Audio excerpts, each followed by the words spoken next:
Ladies and gentlemen, welcome back to another PC port review. Today we're looking at Atom Fall. And if you can't tell, I'm incredibly ecstatic by this PC port and what this game engine has done and what this company has done for this game. In the first opening section, I had to stop and just sort of take a back at to what I was actually seeing.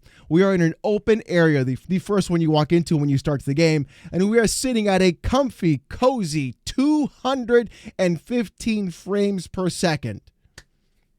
This is not upscaled. This is at high settings on a 7900 XT. It is amazing at 1440p to see it like this. I just couldn't believe it myself. I thought I was looking at a still image, but no, it is actually happening in this direction. I really just going to see what else this game does. Truly is fantastic when you see it from the actual gameplay perspective. So let's jump there. So moving along as we're going into the first open area, we are actually going above 215 FPS at some points into the 300s depending upon the kind of area that you're in. Now we are sitting at a very comfy, cozy 16 gigs of RAM being allocated, 3.25 gigs dedicated for actual RAM. In terms of VRAM, we are at 10 gigs allocated, but of course 6.7 gigs dedicated. So if you're on an 8 gigabyte card, you shouldn't be having a hard time. Just make sure that you reduce texture resolution. You should be okay later on. CPU usage between cores and threads are in fact pretty good. We're sitting at average around 35 to 41% across all cores and threads. So everything looks fantastic. Everything plays so smooth. And speaking of smooth, that frame time graph has been a straight line the entire time while playing this section. As we go into the more open area with a more denser packed scene, you can then see that, hey, even though CPU usage does increase a little bit, frame rate does go down from 280 down to 230, we're still seeing quite a bit of a few things. In fact, resolution scale is at 100%, and I wanted to go ahead and say, hey, you know what? Why don't we just crank everything to ultra and see what kind of frame rate we get? So we're going to go ahead and do that as well. I felt like just playing this game and seeing what it does on just the highest preset was pretty good. I wanted to see what I would get on Ultra. And on Ultra settings, we're at 170 FPS. So we went from 230 to 170 or even 135 FPS. This is better than most quadruple A, triple A games put out to you at any given time in a massive open world space with a frame time graph line that is completely flat. I mean, you can even see it in Intel PresentMon. Everything is just perfect. All the lines are together. The GPU busy line is completely synced. CPU cores and threads aren't overblown and overloaded by anything. We don't have any shader cache stutters. There's no insane, stupid stuttering when you're turning the camera. Everything looks good, clean, and crisp. We're not even using upscaling at all. It boggles my mind that so many other developers can't figure this out. Yet we got a couple of guys from good old jolly England doing it right here, clean as a whistle. And you know what? They know what they're doing. These guys made the Sniper Elite games. In fact, when you start the game up on a Windows PC, you also get a classic PC launcher where you can go ahead and customize everything before you even start the game, doing all of your options if you want to, and then going from there, just like you always used to get. So, hey, this is perfect. Everything they've done down to the letter for this PC port has been, in fact, perfect. But it gets even crazier because I wanted to test what else you could do with this game as well. And honestly, it's kind of wild.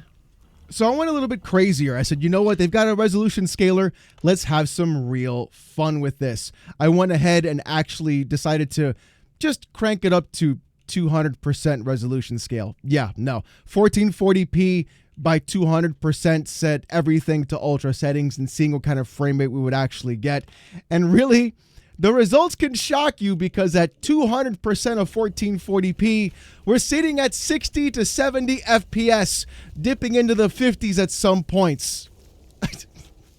200% of 1440p at 50 FPS. We upscaled everything to beyond what is comparable and what you would actually get, and still getting a good frame time graph and still having a good GPU busy line. This game is honestly out of control. But let's go to another section of the game though, so I can show you guys even more of what it has to offer. A little bit further beyond in the game, there's another bigger open section beyond the first one that you actually saw. So here we're going to see the frame rate go a little bit lower than what we had previously. This is a much more open area with more dense vegetation, as well as just a lot more just characters and enemies and zones in the area. So it's going to be a little bit more heavier, but still not bad. 163 FPS, still 100% resolution scaled, and full ultra settings on this game. Pretty much showing that, hey, this game is exactly scalable to what it should be, and the engine being used is honestly fantastic. This is a slap in the face to every single developer trying to use either Unreal Engine or any other piece of garbage that's out there that has constant stutters, that don't know what they're doing half the time, and provide the worst user experience overall. Oh no, we had a drop to 125 FPS. The horror. Who could have imagined? Let's drop that down from ultra to high and see what kind of jump we get in frame rate. And we immediately go back to the 180s right off the rip. Insane. But as we go ahead and keep playing, as you can see, the frame rate still looks good. There is some delineation between the average frame rate and the 1% lows. We do see that line begin to spread just a little bit, but the number differences are so minimal. 180 FPS average to 140 FPS at your 1% lows. I don't think anyone's going to be complaining about that at all whatsoever. The fact that this game runs so incredibly smooth on mouse and keyboard, the fact that everything just feels right. There's no weird mouse acceleration. There's no problems when you're launching it. There's no weird black screens or anything else along that nature. The game just runs the way it should, and it's exactly what it should be doing. Taking the right hardware, running it at the right pace, and having it do the right thing without having to rely on crutches like frame generation, AI upscaling. Every time people say like, oh, it runs fine on my PC, this game should literally get blown out of the water by anybody else saying that before. People were saying the Monster Hunter Wilds port was good or that Assassin's Creed port was good. Have no idea what they're talking about when this game right here is putting out numbers that they dream would be putting out in most PC ports. I don't know why other companies will just leave things like Unreal Engine and etc. and move into things like Crytek and Asura. This is so fantastic. The game looks clean. It looks crisp. There's no issues when I'm playing it. There's no weird artifacting. There's no distortion. It just looks good. But you know what? Let's see how it looks on the Steam Deck. And surprise, surprise, on the Steam Deck, we're getting 60 FPS on low settings at 100% resolution scaling. That's right. I'm not even upscaling this image, and here's what it looks like on the Steam Deck at 720p because we're running it through an Elgato capture card. If we wanted to go ahead and drop the render resolution down to 80% and then move everything to medium settings, you're still getting a locked 60 FPS. There are going to be some points where you're getting a little bit of a stutter here and there, but that's because honestly, I feel like Proton is what's causing the issue more than anything. So some optimizations on Linux, you'll have definitely a better experience overall. But honestly, when was the last time you saw a game on the Steam Deck not have to use any upscaling at low settings to actually hit 60 FPS? If you wanted to, you could put it to 80% resolution scale, put it to medium settings, and still hit 60 FPS like I said before. You'll dip every now and then due to either enemies on screen, and there is a slight stutter variation when you're turning the camera to a much open area, and you'll see that frame time graph here on the bottom left-hand side.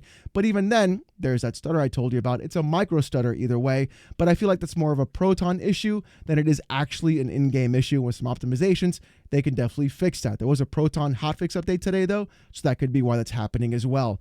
But again, you could lock this to 40 FPS with a 40 Hz lock on your Steam Deck and have an incredibly smooth experience overall consistently. I don't know why other games aren't doing this. I don't know why other devs aren't doing this. A pure, correct PC port, basically what I would consider to be the British version of Stalker on your PC, running across multiple devices at different variations and still getting great performance overall. Here's that stutter, like I said, it only mostly happens when you're focusing on a large portioned area on the Steam Deck alone, and it'll honestly only be a micro stutter. You can kind of see it here on film, and you can definitely feel it when you're playing, but again, locking it to 40 FPS will practically almost fix that issue.